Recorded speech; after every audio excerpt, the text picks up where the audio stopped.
Good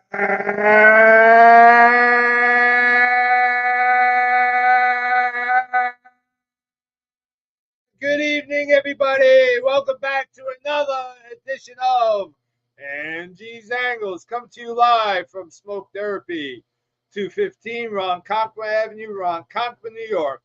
If you're ever in the neighborhood, please let me know. Stop by. I'll buy you a cigar. So it is September the 18th.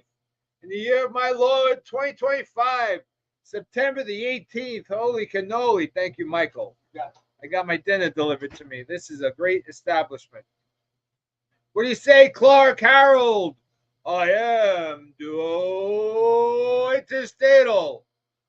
So last night, as some of you might have noticed, that I was at Citi Field with my good friend Darren to watch the Mets spit up a loss to the San Diego Padres, which obviously did not help the Mets' cause for their playoff contention run. We got 9 games left, people. 9 games. I would like, even if we have non-Met fans here on the channel, I want to know your predictions for the next 9 games. Kevin Lennox down in Hollywood, Florida, asked me that exact question this morning. I said to him, I think we're going to go 5-4. The New York Mets have 3 games to play against the Nats, the Cubs, and we finished the season against the Marlins. We all know how that went the last time we saw the Marlins. 5-4. The Mets control their own destiny, very much like last year. They snuck in through the back door into the playoffs, and again, they're going to have to do it this year. I want to do a programming note. I am not, and I'll repeat this, I am not a fan of the wild card. I firmly believe that you must win your division to make it into the playoffs. Now, I understand the wild card situation, the format, the reason behind it. I'm old school. If you can't win your division, you deserve to go home. You deserve not to have your season extended. And furthermore, one of the divisional winners from the National League and the American League will have to play in the wild card division in the playoffs. If you outright win your division, there's no reason why a potential 50-50 team, a 500 team, can sneak through the back door into the playoffs and beat you. You should have an automatic bye to the first round. But sadly, that doesn't exist in today's environment due to Rob Manfred and the bean counters, and it's more appealing to the baseball masses. It delays trades prematurely to teams that are out of it. Anybody and everybody and their grandmother has an opportunity to make the playoffs, and they're even speaking about expanding the playoffs. It's absolutely ridiculous. Harold Atkins, I am Tri-Interstate. Harold's dialing in with a 6-3 record for the New York Metropolitans. Nick Tryon wants to say, hey everyone, big win for the Mets today. Let's sweep the Nats. Nick, I can't say sweep and the New York Mets in the same verbiage, unless we're playing perhaps Philadelphia Phillies, where we tend to rise up for that, except for we got swept when we went to Philly. So, and let's not forget, the Mets will have to play the wild card series not in their home park. All 3 games are played in the home park of the person or the team that has the higher record. But Nick wants to say, and I believe we take 2 out of 3 from Harold's Cubbies and maybe a sweep of the Marlins. Magic number is 8, and we'll make it. Nick, that's Nick, is tomorrow Christmas? I don't see that happening, brother. I love the optimism, but the Mets have made me a pessimist. And they've proven it time and time again. I mean, last night we're cruising. Here comes Mendoza, talks to Peterson, and 2 pitches later we're losing. We make a semi-valid attempt for a comeback, but we fall 2 runs short because Stanley gave up a run in the 8th inning. So Clark has a suggestion. 1 NL division and 1 AL division. Take the top 6 from each into the playoffs. Clark, I'm going to say Ixnay on the Division A. You got to have regional divisions. The 3 regional divisions work for me. We've always had that, except for in the beginning of baseball birth, right? When baseball was born. But because of the multitude of teams, then we went to the regional divisions. It's not a bad idea. I'm not opposed to it. But then you really have to get rid of interleague play, in my humble opinion, because then you got to give every team a fighting chance to play games against the people that are in front of them, and not jump into the American League and vice versa to the National League. I don't understand why, and it's going to be the Los Angeles Dodgers unless the Padres take them over. They get the Dodgers sitting on a 2-game lead right now in that division. So if the Padres overtake the Dodgers, then it'll be the Dodgers who are in the wild card situation. Yeah, Clark, because back in the 60s, there weren't as many teams, my friend. So I understand that. I understand that 100%. But again, like I said, I'm going to take a bite of my burger before it gets cold. Very good. Nice and red, like I like it. But the interleague play has affected, like, I think, I don't know, is it the Dodgers that are playing the White Sox? I mean, we're in the final week of baseball for the most part, the final 2 weeks. And we still have interleague play where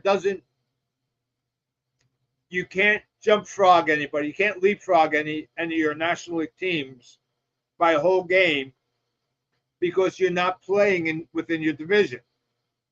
So that's a sticking point for me, right? If I'm the commissioner of Major League Baseball, I eliminate interleague play immediately, if not sooner. I think in the final 2 weeks of baseball, it should be interdivisional play. So if you need to win 4 games, overtake the leader, it's much more achievable rather than allowing the Dodgers to play the White Sox. It makes absolutely no sense. Clark is telling me the divisions mean absolutely nothing. You could end up with a team with a so-so record winning the division with a worse record than a team who finishes third in their division. Well, Clark, I understand that point, but here's the deal. And the Phillies, I believe, did it. I think the Phillies won 1 year with a very subpar record, and then I think they won to win the World Series. But they beat every other team in their division. And that's the point I'm making. If your division sucks, take advantage of it. And it's incumbent on those teams in your division to get better for next year. And I think that's part and parcel of our problem with baseball is that in every division, you might have 2 superior teams that are willing to spend the money and go for the title, and everybody else is just thrown in the towel. Hey, Deb, what's going on? Deb and Lee down in Maryland. Appreciate you guys. What's happening? Nice to see you, Deb. I hope the kids, the grandkids, everybody's well. And we're praying for Lee as always. But thanks for joining us. I appreciate you. So currently the New York Mets are sitting on the 2-game wild card lead. And fortunate for the Mets, some of those wild card teams that are below us are playing each other. So like the Diamondbacks and the Dodgers and Diamondbacks and the Reds. And let me say this, Harold. The Cubbies have clinched. They still have an outside chance of winning their division. And then the Brewers become the Brewers become the second place team, but they'll have a better record than either the Dodgers and or the Padres, barring some miracle. The thing with the Mets playing the Cubbies, I think it works to the Mets' advantage because they're the second to last series that we're going to be playing in Major League Baseball 2025 regular season. And the Cubbies are going to have to set up their rotation for the playoffs. So their starters are going to be rearranged. their starters are not going to go 6, 7, 8 innings because they're going to save their arms. So if we could get into any team's bullpen, it increases the chances of the New York Metropolitans of scoring runs. So I think the Mets are set up with the Cubs series to be successful. I'm not saying the Cubs are a walkover. And the programming note, and Kevin would like us to set the record straight. He claims that he said that the Cubs probably will not make the playoffs. He claims he never said they never will. I'm going to have to go back into the archives and bring up that video and snip it and play it to prove him either right or prove us right. So I predict a 5-4 run for the New York Mets. Excuse me, I took that bite too fast. 6-3 is very doable. 7-2, I think, is Nick Triano Christmas morning pie in the sky dreaming. So I'm not really sure. I'm not really sure what to expect from the Mets. The Mets mantra, their mindset going against the Nationals this weekend, which is our last home series game of the year, because then we travel down to Wrigley and to Florida. The Mets just have to win. Win today, go to sleep. Wake up, win tomorrow. If we could get 2 games under our belt in the National Series, I'm going to feel a lot better chances. However, both the Nationals and the Marlins are playing loosey-goosey. They got nothing to lose and everything to gain as a spoiler. Yeah, Harold, I don't even want to say that either. And at the same time, wouldn't surprise us if we go 3-5 based on how streaky this team. Well, there are 9 games left, so I could see 3-6. I could see, 4-5. I could see all of the above, Harold. It's good points because this team is nothing but streaky.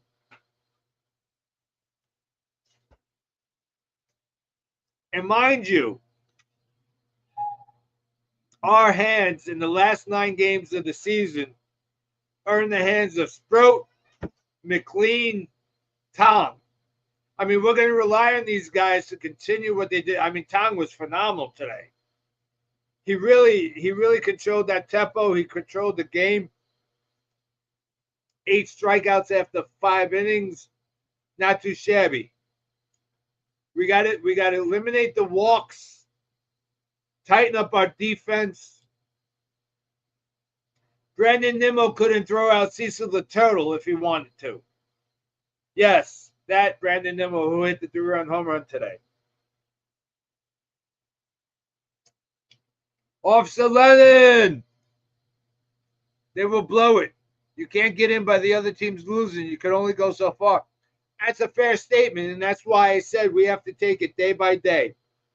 Win today, win tomorrow, keep the carousel going, Officer Lennon. We miss you, by the way, out of Delphi, my friend. I miss walking in and shooting the breeze with you every morning. You used to stop and say goodnight, but that went away when you decided to put in your papers. But that's okay. I still love you, Officer Lennon. So last night's Met game, couple observations. Late in the game, I think it was the 9th inning, Beatty got on. Beatty was anchored to first base. He had 0 lead. And the first baseman was playing in front of the bag. So the first baseman would have had to get back to the bag to receive the throw, which would have given you ample time to get back to the base. And then he got to second base, and they're playing deep. Shortstop at second base was set up for the double play. And Beatty had a 6-foot lead off a second. And he really didn't even get a secondary going on the pitch. So I'm curious to understand that. Me and my friend Darren were recorded for the Ask Todd Zeal a question last night at the stadium. The question I posed, which didn't air, we didn't get any camera time or ad time.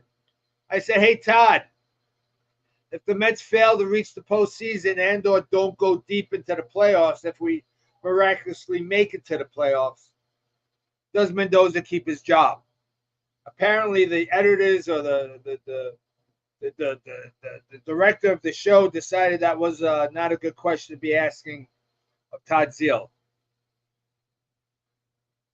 But these are honest questions that we have to ask. We have to ask ourselves. Does Carlos Mendoza deserve to come back? Anything shy of a National League divisional series, he's out. He's out. And you say, okay, the manager can't throw the ball, catch the ball, run the bases, field the ball, hit the ball. Carlos Mendoza single-handedly lost us 10 games. And if you give us those 10 games where we should have won it, and because of Mendoza, we lost it, with 2 games off the Phillies, with 9 games to play. Mark Brooks, my brother from another, is saying, I feel pretty positive the Mets are going to make it. Again, my emotions say the same, but the optics, my gut. I mean, last year we had to sneak in, scraping a win against the Braves to sneak into the wild card. So, to recap for those that are just joining us a little late, I'm not a fan of a divisional winner having to play in the wild card playoff format. Not a fan. They should have an automatic bye, but the wild card being the wild card. And we did talk about them potentially expanding the wild card, adding another maybe 2 teams to each division, would just be total chaos. I mean, it's turning into football where every team and their grandmother that has a breath makes it into the playoffs. Baseball is being bastardized by our current commissioner. And I don't understand why. And if you want to yell and scream about the money coming into baseball's never been wealthier. Baseball is starting to baseball has canceled their contract with ESPN. They'll tell you it was a mutual decision. ESPN will say, well, we mutually agreed not to renew the contract with baseball. Let me tell you something. Major League Baseball drove that decision because ESPN treated baseball like the ugly redheaded stepchild. They didn't give baseball enough play, enough coverage. They put us on FSNY1. They didn't put us prime time, blah, blah, blah, blah, blah. And we all know the troubles that ESPN has happened, for God's sakes. Harold, we haven't done this in a long time. Mark Brooks. Rob Manfred hates baseball. Rob Manfred hates baseball. Rob Manfred hates baseball ad nauseum. And nobody can tell me otherwise. Not a single person could ever convince me that Rob Manfred has the pure baseball fan at heart. They're playing to corporations. They're playing to fair-weathered fans. I've said it before. I'll say it today. I'll say it tomorrow. You want to know who your fan base is? Take a picture of the stadiums, the first pitch and the last pitch. That's your fan base, bar none. On a side note, I want to thank everybody for making my shorts quite popular. I've hit 1,700 views on some of my shorts. So I appreciate that greatly. We just need to carry those viewerships over to my podcast, and Angie's Angles will be very happy. But I'll digress. Somewhat, I like somewhat the small, intimate setting as well, with the circle of fans that I have that join me live every week. And without you guys, again, I am nothing. I would be here regardless, but you guys help me. Some days I come in, I'm like, what's my topic today? Some days, rough day at work, at home, with the world situation, and I don't have it in me. But knowing that at least one person could possibly sign on and watch Angie's Angles. That's what motivates me. That's what gets me going. So thank you for all of that as we're coming to an end on the Major League Baseball season. So the Harolds, the Clarks, give me some thoughts on what you think the Mets record's going to be. And Harold, it's kind of like a biased question to ask you because we're playing 3 against your Cubbies. But like I mentioned, they're in. The Cubbies are in.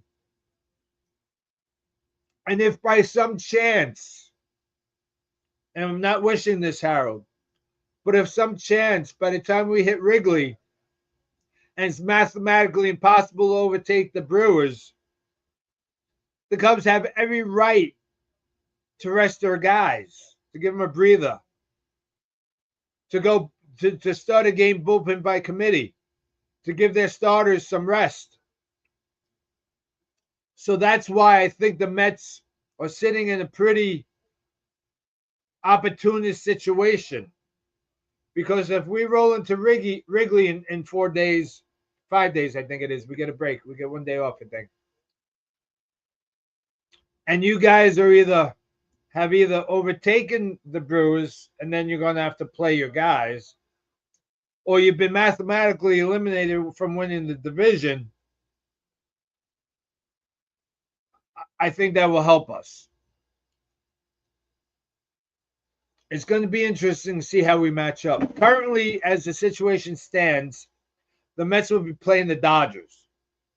Now, it's possible, and I think it's my understanding, that a wild card team cannot play their own division winner.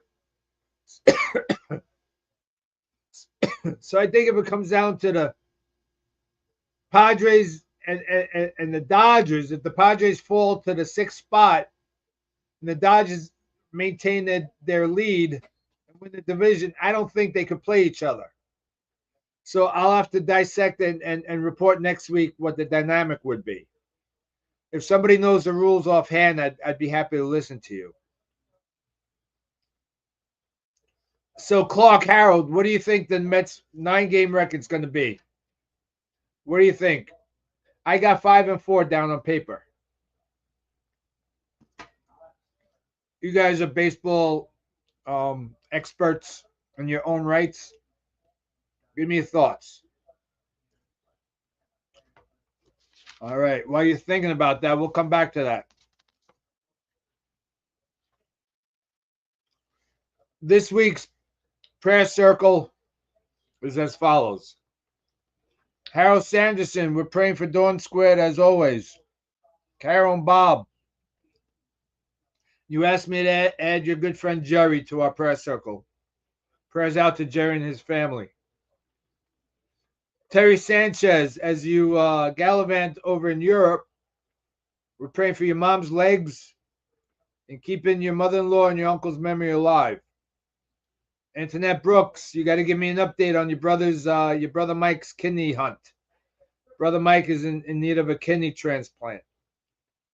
Scott Tobias, we're praying for your wife and mom, my friend. Clark, Brad and Tricia. Linda Stein, we're praying for yourself, your dad, your hand, your other situations that you're dealing with. And Linda wants to remind us to keep humanity in our prayers. No better words could be spoken by Miss Linda Stein.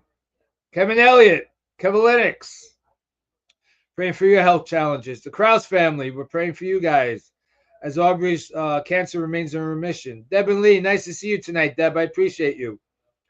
We're praying for you guys. Mary and Bella, we're praying for you and your mom. Larry Levy, your wife Frida, as she remains in remission. Mr. McGowan, sir, we're praying for your continued recovery from all your cancer effects. Ralph, good to see you.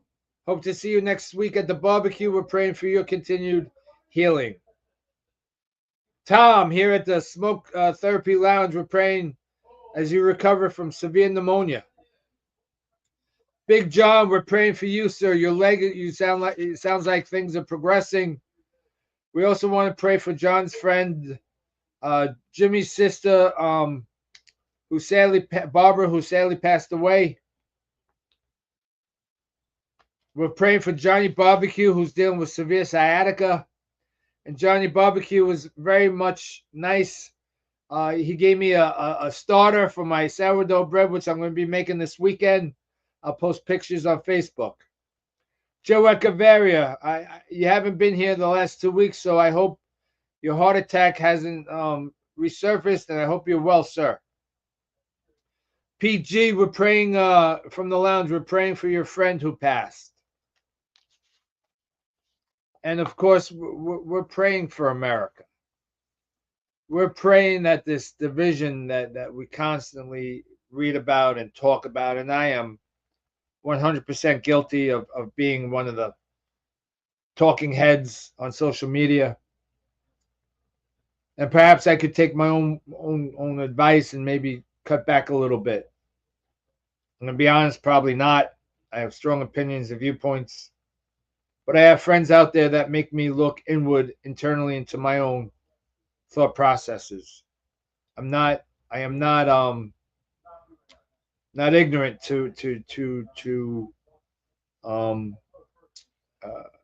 you could say I could be persuaded to see differently. And I try every day. So Mark Brooks comes back to us saying that he thinks the Mets are going to go 6-3. Mark Brooks, I think you and Nick need to meet and share a drink or two. And it's a pretty aggressive Harold. Sadly, he has the Mets at 4-5. And I think he's seeing a sweep of the Cubbies against my beloved Metsies. So, Harold, we're going to be adversaries in baseball only, my friend. We're going to see what the next 9 games brings to the New York Metropolitans. I said it a while ago.